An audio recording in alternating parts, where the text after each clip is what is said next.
And my Chinese horoscope says that basically people born in the year of the horse, which I am, are... Hello! My name is Carla de Guzman. I'm a romance writer from the Philippines, and today I'm going to talk about the books that I read in the month of January. Yes.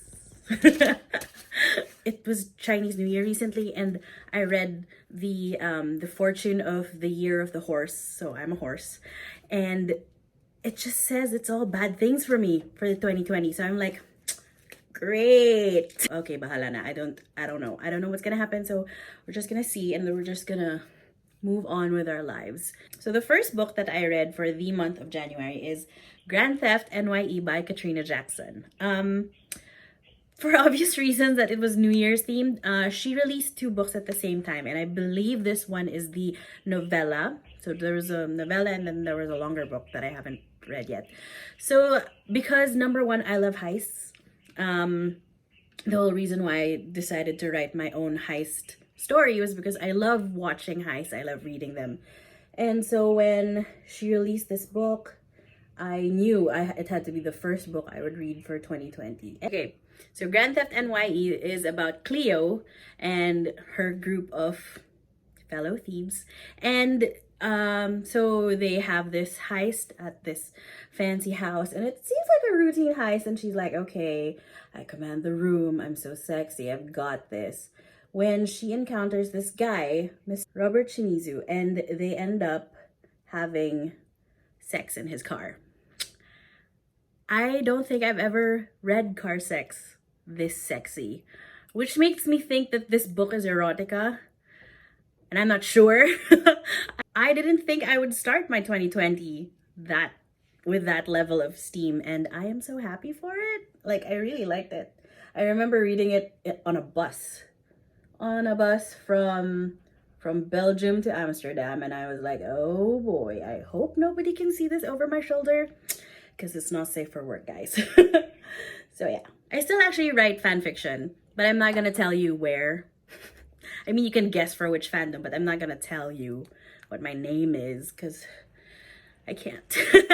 But I do enjoy reading fan fiction from the Raylo pairing. So if you're not into that, just skip this part. And one of the most famous fics from that couple was written by a Filipina, which is like so cool, and it's 300,000 words long, and I have been waiting for this fan fiction to finish. Like, she started writing this, I think, after The Force Awakens. Her archive name is Diasterisms, and I waited the entire 2019 for her to finish. Like, I had that fic on subscribe, and every time she would update, I'm like, yes, one more chapter closer to getting finished. And then she changed that chapter count to 66 and then 67. And then I thought, oh my God, she's never going to finish this. I don't know like what's gonna happen.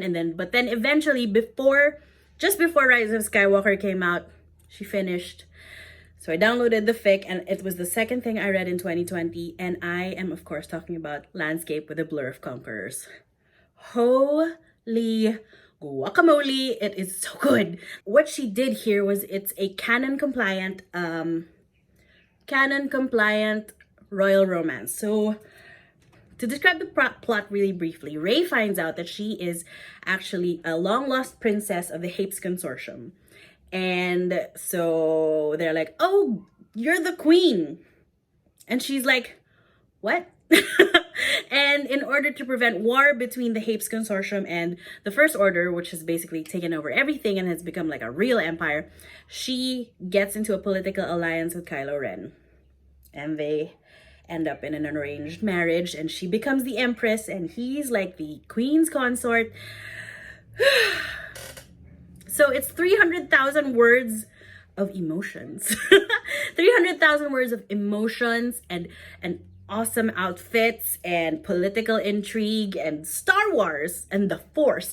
And it's like, oh my gosh, I have never enjoyed reading a fan fiction more. And usually I would be iffy about reading something that's that long, because I feel like, well, if you can't finish your story in like 60,000-70,000 words, you're not gonna finish it in 300. But I don't know, I feel like I never got bored reading Landscape. I never got bored reading Landscape because I feel like something was always happening when, when our main couple wasn't doing sexy times, which of course I loved. Other things were going on.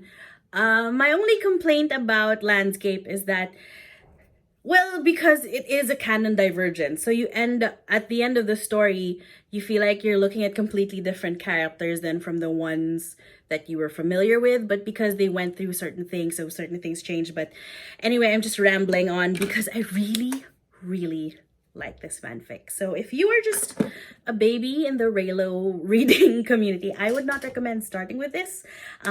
She's quite an epic, but I feel like it's required reading if you are into Raylo. I have talked endlessly about this fan. I have recommended this fic to people even if I hadn't started reading it. That's the kind of fan I am. So yeah, I'm really glad I started. I'm really glad this was the second thing I read in 2020. I really thought I would have enjoyed this, but it's like, do you remember when I was really adamantly looking for that book about Truman Capote and those and the girls, the high society girls, and I was so excited that I got it on a hard copy on sale, and I was reading it, and it sucked. So Beautiful Ruins by Jess Walter was exactly the same for me. Like, the story promised like an adventure in Italy between actors from the 60s and a hotelier in the Ligurian coast near Cinque Terre. And that's such an interesting premise, and then ended up being this long and rambly mess for me. So you expect to open it up and imagine something like Paris When It Sizzles, where it opens up to the Ligurian coastline, and then the director's lying in some bed and he's talking about, oh, this movie, blah, blah, blah, blah. That's what I wanted, and I didn't get that at all from this book. It's what happens with Jess Walter's story is that there are multiple timelines, so many characters that are so unnecessary, and I feel like I'm getting into the headspace of a character that doesn't matter, that disappears a couple of chapters later, and I keep skipping certain parts because I don't care about what happened like X number of years later, and then about this guy who was involved in this thing. I wish I could have liked it. I don't know if it's just because I have my romance reader lens on, which I always do, but it didn't work for me. So after I DNF'd that, I was kind of like, okay, that's not good. I started looking up podcast dramas because podcasts are so famous, and I can't really get into podcasts. My attention just gets split like very easily. So I can't get into podcasts. So I started looking at podcast dramas, and I stumbled upon two dramas that I really enjoyed. It's called Fan Wars: The Empire Claps Back by Shanae Howard. Of course, being a Star Wars fan, the title alone like got my attention. But my favorite was actually this I don't know what it is. Was it a mini episode or just like a random episode they did where what the premise of that short story was, they were two people in line at a fan convention, and they end up talking about stuff, and it's basically listening in on a conversation between two people, but then I really enjoyed their chemistry and the things that they talked about, and it felt very organic. And although the conversation was like fan related about comics and stuff, I didn't feel alienated as a listener because it was just very natural. And the guy was actually not a fan of comics. He was just there because he was being paid to be there. But anyway, I really enjoyed listening to that. It's on Spotify, and I believe it's also on Apple Podcasts. But yeah, give it a listen if you're interested in that kind of thing. It gives me Raya and Grayson Save the World vibes. But of course, these characters are much older and talk about non-YA things. So yeah, still fun. Another podcast drama that I enjoyed, Kaleidotrope by Aja and Earl Grey 68. 68? 88. Earl Grey Tea 68. So the premise of Kaleidotrope is there's this college called Seidel-Smith, and the premise of the school is that if you go there, you're basically guaranteed to fall in love with someone based on a trope. So there's like this urban legend slash accepted fact that the school is made of magic, and when you're a student there, you're guaranteed to fall in love. And in that school, there's this radio show, and it's hosted by this super serious British guy named Drew. And he starts off by saying, okay, this is a music show, and my new host is late. And then his new host walks in, and then Harrison is like this ray of sunshine, and he's got Samoas. And he kind of turns the radio show from a music show to this advice show, and these two characters end up giving their fellow college students advice about relationships and tropes. Drew and Harrison have to advise them about that, and then there are these two people who are kind of into each other, but they're fighting over a library book. So it's basically any college trope that you can think of, except professor student, of course. Any college trope you can think of, Drew and Harrison sort of talk their audience through that. And because, of course, the magic of Seidel Smith starts working on them both, they end up falling in love. It was the cutest. It was 10 episodes of like 30 minutes each. And it was so easy to listen to. Because the actors are just so good at their jobs. I don't know if they're gonna have a second season because they posted the 10 episode. Well, hang on. They posted the 9 episodes of the audio drama on YouTube, and then it's been like a year since they posted. So I don't know what the future of Kaleidotrope is, but I'm very interested in finding out. Okay, the next book I want to talk about is I actually have a copy of this. I got this for myself for my birthday. And I was actually surprised at the price of this because it was less than 1,000 pesos. I didn't think you could get hardbound books at less than 1,000. But anyway, I got Gods of Jade and Shadow by Silva Moreno Garcia. Now, I think this is one of the favorite books I read for the month of January because it's just so good. What I would describe this as, it's like, it reads like a Greek myth, but it's not about Greek mythology. It's about Mayan myths and stories set in the Jazz Age of South America. I have been wanting to read this book for a while. So it's about Cassiopeia Ton. She is basically the Cinderella of her family. And one day she goes to her grandfather's room and she opens this box and she ends up freeing the god of death, Hunkame. And that starts like a chain of events where she ends up becoming Hunkame's champion, and she has to fight her cousin Martin because the two gods of death, or the brothers, are fighting, and things happen. And I love this so much because the lore was just so rich. It felt like I don't know which part of this book was myth, which part was the author's writing, but it was so good. I ended up like totally devouring this book like really fast because I really liked it. My only tiny thing about this book is I legitimately thought it was YA. I don't know why I thought it was. Maybe it was because of the writing. The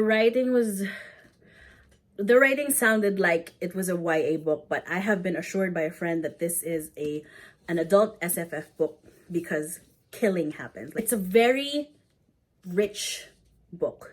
The kind of book that you want to savor, but you can't because so many things are happening, and you just end up like really loving each page, each turn of phrase.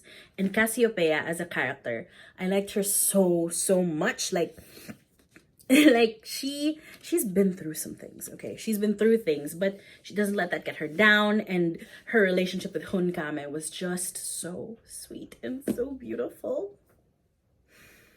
But it's not a romance, okay? It's not a romance. But still, I felt it, and I wish I could write like books like this, but I can't. So I am perfectly happy reading it. So yes, I would definitely recommend this one. As you can tell, I'm finished with my makeup. This is what happens when you do like a quick everyday look and you're still talking about books. So these last couple of books I've read in the past couple of days, so I have very fresh impressions of this one. But the next book I read was Destiny's Embrace by Beverly Jenkins. Were I to do a best of 2019 list, I would put Destiny's Surrender and Destiny's Captive in one of my best reads of 2019. I know they didn't come out in that year because you can just tell the writing. It's completely different from the way people would write historical romance novels now. But that didn't really take away my enjoyment of this series. I love the series so much. And I know I should be talking about Destiny's Embrace, but I really want to talk about Destiny's Surrender and Destiny's Captive because I feel like Destiny's Embrace is actually the weakest of the three books, just because not much happened for me. Like, I loved Logan and Mariah's back and forth. The fact that she throws a rock at him is so funny, and like the way they kind of had the way the sparks flew between them was just so fun and so not fun to read. But then you compare it to the things that Drew and Noah had to go through in the next books. It's like, because Noah literally has a sword fight. Noah has a sword fight with his girl in the third book, and then Drew ends up falling in love with the girl he never thought he would fall in love with. And there, in his book, there's like magic, there was a witch, there was slavery, prostitution. So it's so many things happening in the other two books that I feel like, because I read the first book last, it wasn't my favorite. But not to say that the first book was bad. It's just, for me, it was the weakest in the series.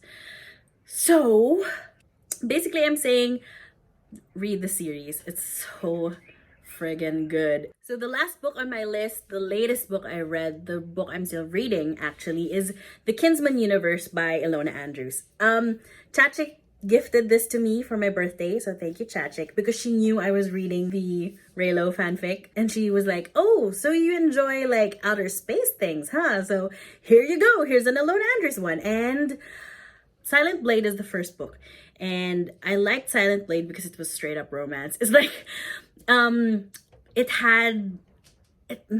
it wasn't exactly a royal romance, it's a kinsman romance.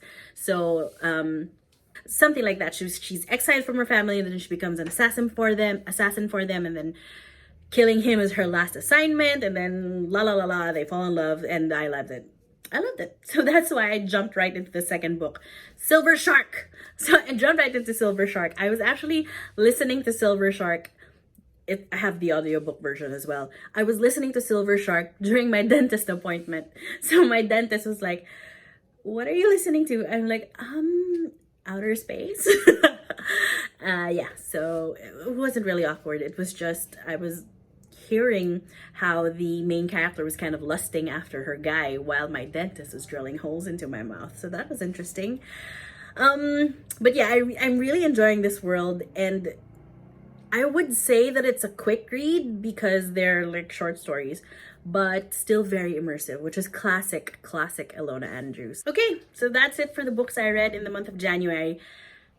Now, yes, I know there are a couple of books that just came out that and we all know that they would be top of my reading list, but I am the sort of person who would delay something when I know that I'm going to enjoy it. I revived my Scribed account, so I already have the audiobook version of Headliners, so I'm gonna start on that after Kinsman, maybe.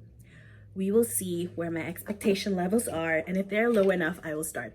So yeah, but that's it. Those are the books that I read for the month of January, and this is the final makeup look that I did.